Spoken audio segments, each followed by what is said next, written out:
There we have an image of the New Forest without any cars in it, and with lovely purple heather for the tourists, and demonized bracken there, and an incredible mix, not a pastoral landscape where you've got the grass, you've got the heather, you've got the bracken, you've got the gorse, and little groves of holly, and they're all intermixing.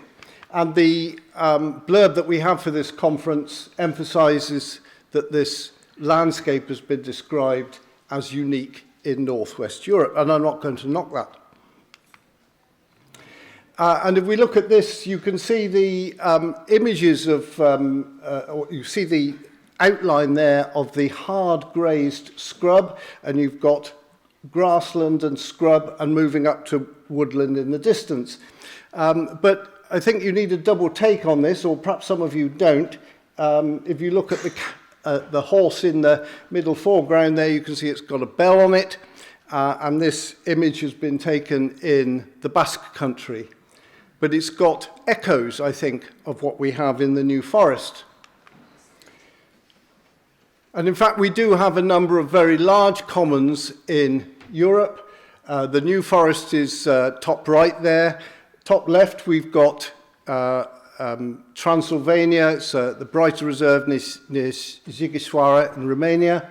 And the other two diagonals are from Navarra in the Basque country, where something like, I think it's about 50%, probably about 46% of the land is common land. And all of these have got these complex mixtures of the different habitats in constant flux. And also often these huge trees, veteran trees, which you can see for many of them that they have been worked. These are pollards, but you also get shrouds or shreds where the limbs have been lopped off from the main trunk. And these are cultural landscapes. They have a shared cultural and natural heritage, and that is the very foundation of their core being, the very foundation of their identity. If we look now at the distribution of royal forests in England and Wales, this is after Langton and Jones. Now, the New Forest was one of the earliest forests established. It's very difficult to know what the correct term should be, because I think I'm correct in saying that none of the forests were designated or declared. They're just suddenly there. You see in the records, they're suddenly there. And the New Forest is one of the earliest ones we hear about 25 present by the time of Doomsday, 1086, and many others established later that century and in the subsequent century or so. Very uneven distribution. You can see, perhaps what is clearest is that you've got large areas where there are no forests. The area of the Seven Vales stretching up into the up towards Lincolnshire. You've got Suffolk, East Anglia, very few royal forests there. Even in Kent, southeast England, very few forests. And there are different estimates for these, but the conclusion is they may have covered, at their greatest, between about a quarter and a third of England and Wales. So a forest, by its definition, by its very definition, was an area governed by a particular type of law, which was forest law. And this had the king and the king's interests at its centre. And forest law was imported as a fully established system by the Normans, and it's got the complex judiciary with its sort of ritualistic arrangement and names which have echoes to today.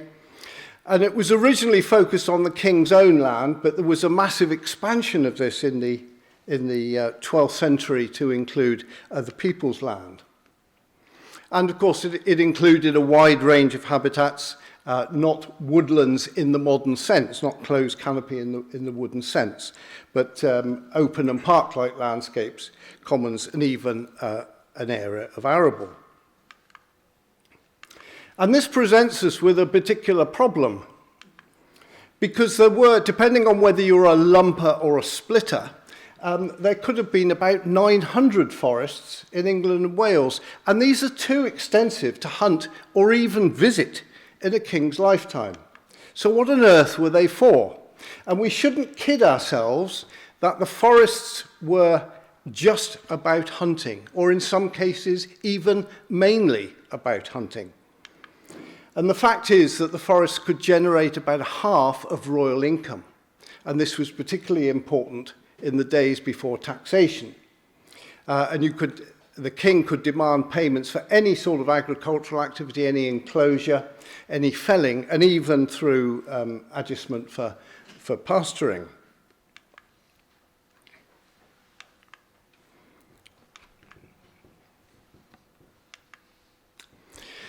Now, the forests, by and large, were hated by the upper echelons of society, or perhaps not those closest to the king, but those just below that, because it curtailed their freedoms, it subdued their authority, reduced their income.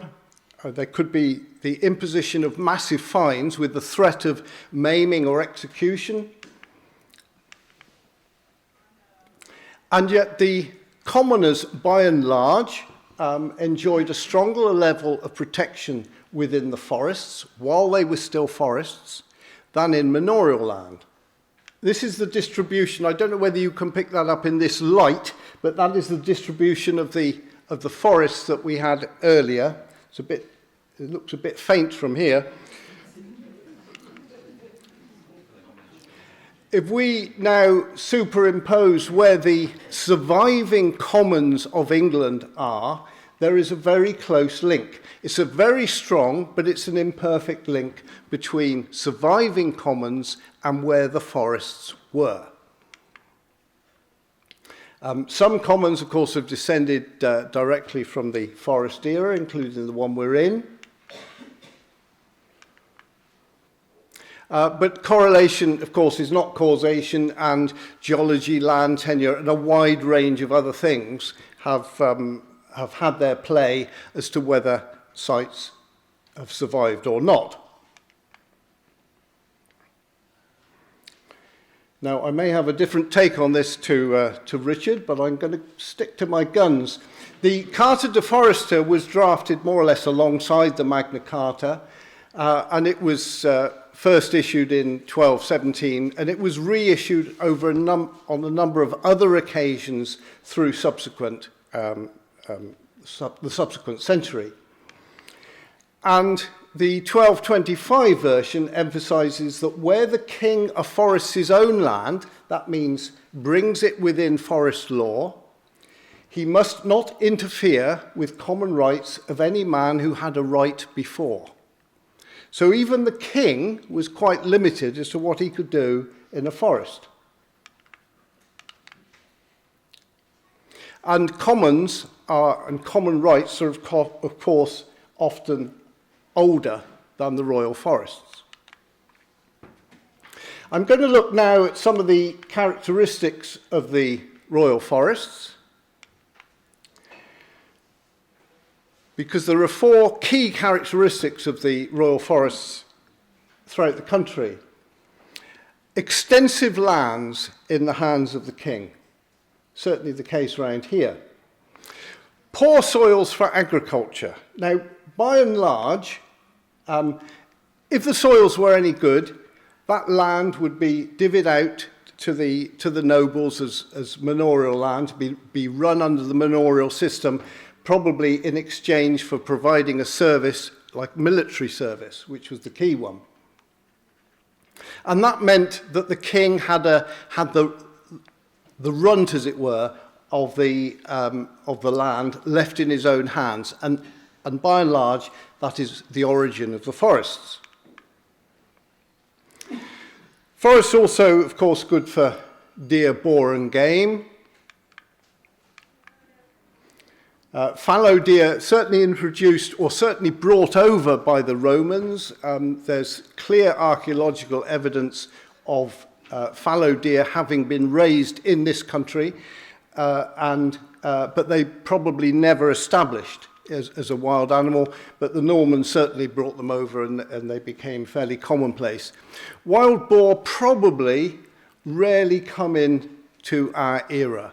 Boar were by and large wiped out pretty early in medieval times.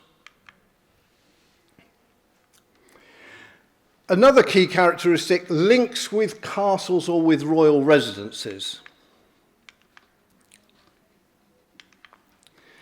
And the forest provided the castles with timber for construction. We often hear about castles and about forests almost in the same breath. In exactly the same document that you hear that a castle is being built or has been built, there is mention of a forest nearby. It's the first ever mention. So we have timber for construction, we have fuel. Sorry, I'm not always getting a response from this. They provided meat for the table and recreational hunting. Also a mark on the landscape, a mark of prestige. And collectively, they generated a huge amount of royal income, and the castles provided the enforcement mechanism often necessary, the protection and the jails. So there's a close link between them. I'm going to look now at this particular site, which is Great Wishford, just north of Salisbury, so not far away. In some cases, you had to assert your common rights in order to hold on to them. And on Oak Apple Day every year, the residents of Great Wishford get up and make a lot of noise before dawn, banging dustbin lids together and saucepans and things like that, beckoning everybody to get up into Groveley Wood, or Groveley Forest, and to collect their green oak boughs. And then these are used to decorate the village and the church. You can see there's one hanging at the top of the tower there. There's one on the inside, which is used through the year to bless newlyweds. And sticks from these are gathered into small bundles called niches, which is like a small faggot. And then the villagers take their green boughs to Salisbury Cathedral, where they do a fairly weird dance in the cathedral close.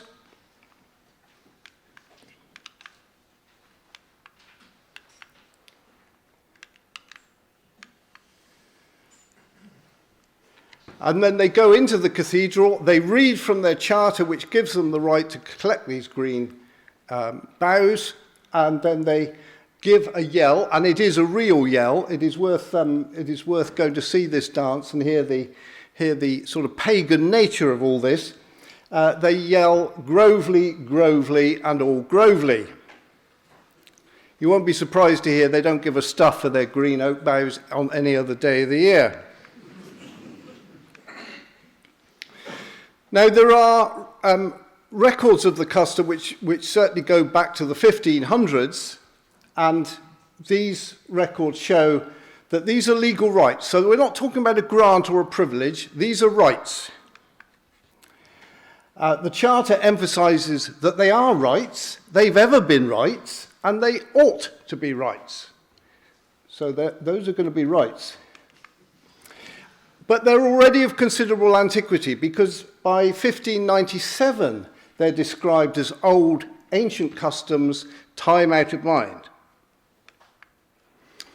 But the dance, at least in its current location, it cannot predate the building of Salisbury Cathedral, which was 1220. And Groveley is interesting because it's another one of these handful of sites which is established as a royal hunting forest by the time of Doomsday.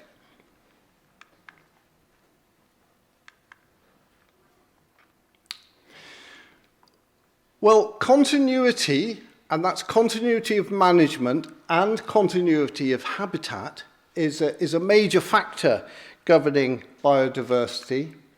And all the evidence that we have points to strong links between common land and biodiversity. And that includes the wood pasture, which we heard about earlier, and the veteran trees, which I mentioned just now, where they still exist. So where do common rights come from? Well, they can come from express grant, but by and large, they have originated spontaneously, by and large. So we've got to think of a shared resource used by a community. Here it's estovers. They're taking small wood for fuel and ploughs and repairs. And then through custom and practice, that becomes recognised as an entitlement. And it's the concept of a defendable right, defendable in law. And manorial and forest courts would uphold those local customs. In due course, there would be a sort of harmonisation of such rights through common law. But all of this has gone on completely independently from the law through acts of parliament and through the legislative assembly. So the key issue here is that custom and practice is not the basis of law. It is the law. So long-standing practices have become codified and protected as rights, and they have the full protection of the law. Now, there's been massive rethinking in ecological and wider circles in recent years about whether Europe was ever really covered in closed canopy woodland. We've been told this since we were at school, that woodland was once cloaked in woodland. Britain was once cloaked in woodland, and then Neolithic man came along and chopped it all down. And this man in particular, Franz Vera, has very seriously questioned whether there is any evidence for that, or it's just an assumption. And that the norm was this open wood pasture, like we still have today in the New Forest. And that was really extensive throughout Europe. Of course, we get the closed canopy woodland within enclosures, within fenced enclosures, but these are essentially modern. And wood pasture, with its ebb and flow of all these different habitats that Clive spoke about and we've seen on the slides, is absolutely characteristic of these commons and characteristic of the royal forests. There's quite an interesting experiment that's gone on at Knepp, which is in Knepp Castle, which is in Sussex recently, where land has been abandoned and effectively allowed to run wild. I cannot use the word rewilding because it's stupid and it sticks in the throat about there. But it's certainly been allowed to run wild. And it's produced startling results. Sightings of 300 purple emperors on one day. Now that's got to be a national record.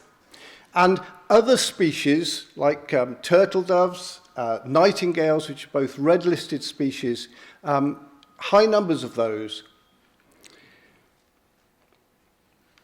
And perhaps this is showing the value of habitats in flux. Where you have most SSSIs, they're going to be quite small, so you want to hold on to their habitats, not allow them to change. But in a place like this, it's in transition, and a lot of things are coming in. And you've even got there oak, which is establishing itself naturally in a protection of thorn. Some of you will be familiar with the expression supposedly from the New Forest that the thorn is the mother of the oak. It can form a natural barrier, like a natural barbed wire, which animals can't get through, and then oak will come up and be protected in the centre of it. And it's happening at Knepp. Well, I'm going to meet this head on. Is the New Forest overgrazed? Depends what you mean by overgrazed. But is the New Forest overgrazed? Yes, definitely. In some places, and it's undergrazed in others, and it doesn't really matter, because that's part of its interest. Some areas are hard grazed, some areas are less grazed, and they're all intermingling and moving around through the years or through the centuries. Now, it would be true to say that forest commons are resilient. We shouldn't think of them as stable, but they're certainly resilient. And changes have occurred, especially to things like tree cover. And that's often tied to the number of animals there. And such changes can be sudden, or they can be incremental.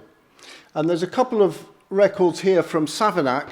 This is just one record. The thing about Savernake, which is in Wiltshire, it's particularly valuable because it's been in the hands of a single family since the 11th century.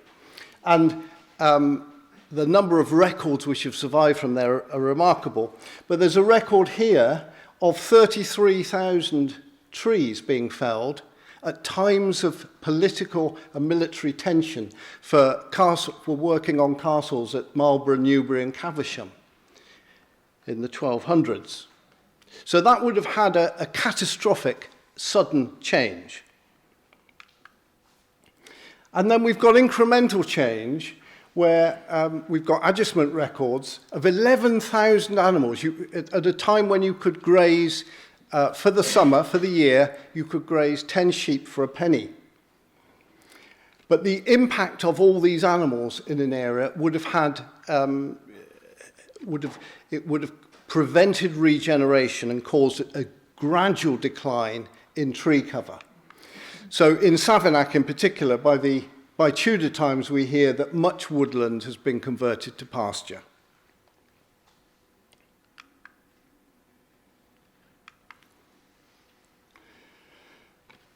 Now, I'm just sort of pulling it together now. We must recognise the cultural origins of these places as commons and as royal forests. And it's part of their interest. These are cultural landscapes. And we must value expertise in this process. So we need to give local communities a say, perhaps the dominant say, in management, and ensuring a bottom-up approach rather than imposing a solution from authority figures like Clive. But we do have a bit of a dilemma because we do need national and international recognition to get the money. So that's going to release the money, but we need to ensure that site management and pride is not taken away from local people. So in conclusion, 900 royal forests were established, covering, say, a quarter, maybe a third of England and Wales, and they imposed stringent laws, but by and large protected the commons. The royal forests were and are here still cultural landscapes, been shaped by pastoral commoning, and that was a right. It's not a privilege, it's not a grant, it's a right. Commons are ancient institutions. They've got their roots in very early history and prehistory. We could debate that, but it's quite possible that they go back to the Bronze Age or maybe earlier, as a notion anyway, and they predate the royal forests. This long continuity of habitats gives resilience and enhances the biodiversity. But as unenclosed landscapes, they are in constant flux. And we need to recognise the international importance, but not forget local communities and keep them at the heart of conservation. Thank you.